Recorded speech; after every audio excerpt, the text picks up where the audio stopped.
দর্শক, কলা গাছ রোপণের মধ্য দিয়ে ছোট কলা গাছ, জানি না হবে কিনা, পানি নেই। বেগমগঞ্জ থেকে আনা পানি, নোয়াখালী সদরে এই কলা গাছের চারা রোপণ করা হয়েছে। এখনো বর্ষাকাল আসে নাই, তো জানি না হবে কিনা, তারপরও চেষ্টা আর কি। এই যে জমি, কিছুদিন আগেও জমি ছিল যেটা, সেটা এখন বাড়ির রূপ ধারণ করতেছে ধীরে ধীরে। জমি ক্রয় করেছি এই বছরই, এই তো গত 4 তারিখে 22% জমির রেজিস্ট্রেশন হয়েছে। এই যে কলা গাছের চারা লাগানো হয়েছে, তারপরে আরও কিছু বীজ ছিটিয়ে দেওয়া হয়েছে, কিন্তু যেহেতু শুকনো, তাই হয়তো চারা নাও উঠতে পারে বা উঠে নাই অনেকগুলা। যাক, এবার পানি এনেছি।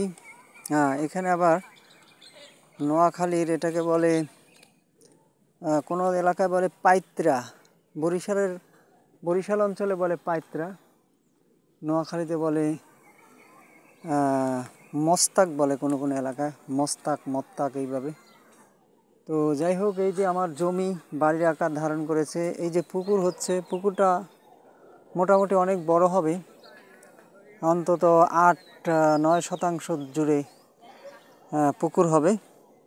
তো এখন সেই পুকুরের, আসলে পুকুর কাটারও প্ল্যান ছিল না, মানে এই বছর জমি রাখার ইচ্ছা ছিল, কিন্তু যেহেতু জমি রাখলে আমি পানি পাবো না সিজনে, এখানে কিছু পানি ধারণ হবে, তো ওই পানিটা শস্য উৎপাদনের কাজে ব্যবহার হবে।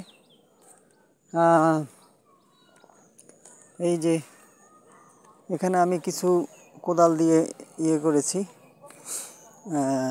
কিন্তু এগুলাও পুকুরের আওতায় যাবে। তো এই বছর এটা কাটবো না, পুকুরটাকে আরেকটু গভীর করব। তো এগুলাও পুকুর হবে এই পর্যন্ত। তারপরে সময় সাপেক্ষে এই যে বাড়ির বাউন্ডারি,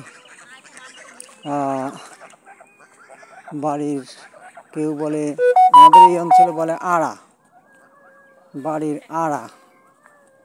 তো এই যে আড়া দেওয়া হয়েছে, কোনো কোনো এলাকায় বলে বেড়ি, তারপরে আরও বিভিন্ন নাম বলে। যাই হোক, বাড়ির যে ঘেরাও করা যে চৌহদ্দিটা আপাতত করলাম এতটুকু। এটা আগামী দিন ফার্স্ট রমজান, এরপরে এই লেবাররা এই কাজটুকু করবে, তাহলেই বাড়ির পুরো সম্পূর্ণ চতুর্দিকের যে বাউন্ডারিটা, সেটা হয়ে যাবে। এদিক দিয়ে রাস্তার জায়গা, ওই যে ওইখানে, ওই যে ঘরটার পাশে রাস্তা আছে, এখানে এটা জমি থেকে রাস্তা হবে, এখান দিয়ে গিয়ে এদিকে দক্ষিণ দিকে যাবে 8 ফিটের রাস্তার জন্য জমি ক্রয় করা আছে। তো এইভাবে ক্ষেত থেকে ধীরে ধীরে খামার বাড়ি তৈরি হবে। খামার বাড়ি থেকে বাড়ি। এই যে বেগমগঞ্জ থেকে পানি এনেছি, তো এই যে ক্ষেতটাকে মোটামুটি বাড়ির একটা আকৃতি দেওয়া হয়েছে। এই যে পুকুরটা দেখতে পাচ্ছেন,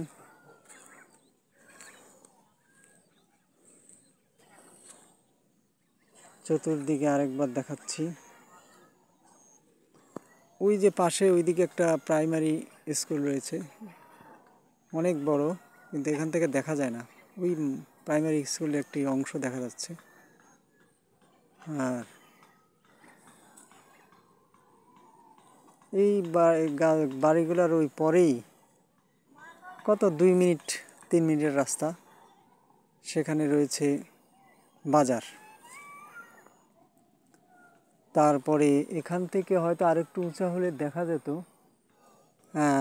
নোয়াখালী বিজ্ঞান ও প্রযুক্তি বিশ্ববিদ্যালয়। তবে এই গাছগুলোর জন্য দেখা যায় না, একেবারেই কাছে, একেবারেই কাছে 2 কিলোমিটার। এখানে হয়তো উঁচুতে উঠলে হয়তো দেখা যেত, তবে এই বাড়িগুলোর জন্য দেখা যায় না। ওই রাস্তার পাশে গেলে বিজ্ঞান ও প্রযুক্তি বিশ্ববিদ্যালয়ের বিল্ডিংগুলো দেখা যায়। আর এখন শেষ বিকাল, সূর্য অস্ত যাচ্ছে, এই সময় ভিডিও করছি। তো সম্ভবত দিনের বেলায় এখানে দাঁড়ালে দেখা যাবে, বা একটু হয়তো দেখা যায় জুম দিলে দেখা যায় কিনা জানি না। খুবই কাছে নোয়াখালী বিজ্ঞান ও প্রযুক্তি বিশ্ববিদ্যালয়। এখানে এইদিকে একটা পাকা রাস্তা, এই যে সোজা একটা পাকা রাস্তা আছে, এই দিকে একটা পাকা রাস্তা, এই প্রাইমারি স্কুলের সাথে দিয়ে একটা পাকা রাস্তা। তারপরে বাজার থেকে একটু পশ্চিমে যায় উত্তর দিকে আরেকটি পাকা রাস্তা। এই পাকা রাস্তাগুলো গিয়ে মিশছে মহাসড়কে। এদিকে লক্ষ্মীপুর জেলা কানেক্টিং সড়ক আছে। তাছাড়া হাতিয়া উপজেলায় যাওয়ার জন্য চেয়ারম্যান ঘাট আছে। তো এই জায়গাটি পড়ছে নোয়াখালী 6 নং নোয়াখালী ইউনিয়ন। 6 নং নোয়াখালী ইউনিয়নের অন্তর্গত, এবং নোয়াখালী সদর থেকে 10 কিলোমিটার। সদর থেকে 10 কিলোমিটার, টোটাল হলো বেগমগঞ্জ থেকে হলো 20 কিলোমিটার। তো বেগমগঞ্জে তো আমার কিছু নেই। তো নোয়াখালী সদর থেকে ডিসি অফিস থেকে এই জায়গাটা 10 কিলোমিটার। এই আর কি। তো এইভাবে এই জমি থেকে বাড়ির পথে আস্তে আস্তে ইমপ্রুভমেন্ট হবে। এখানে কিছু গাছ লাগিয়েছি,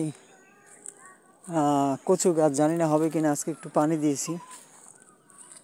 এই যে কচু গাছ লাগানো হয়েছে, তারপরে কিছু আলুর লতা লাগানো হয়েছে, যদি হয়। এই যে কচু গাছ লাগানো হয়েছে। কচু গাছ বর্ষাকালে পানি ছাড়া হয় না, তারপরও যেহেতু ফ্রি কচু, এটা লাগিয়ে দেওয়া হয়েছে। তো আজকে এই পর্যন্ত রাখছি, ধন্যবাদ।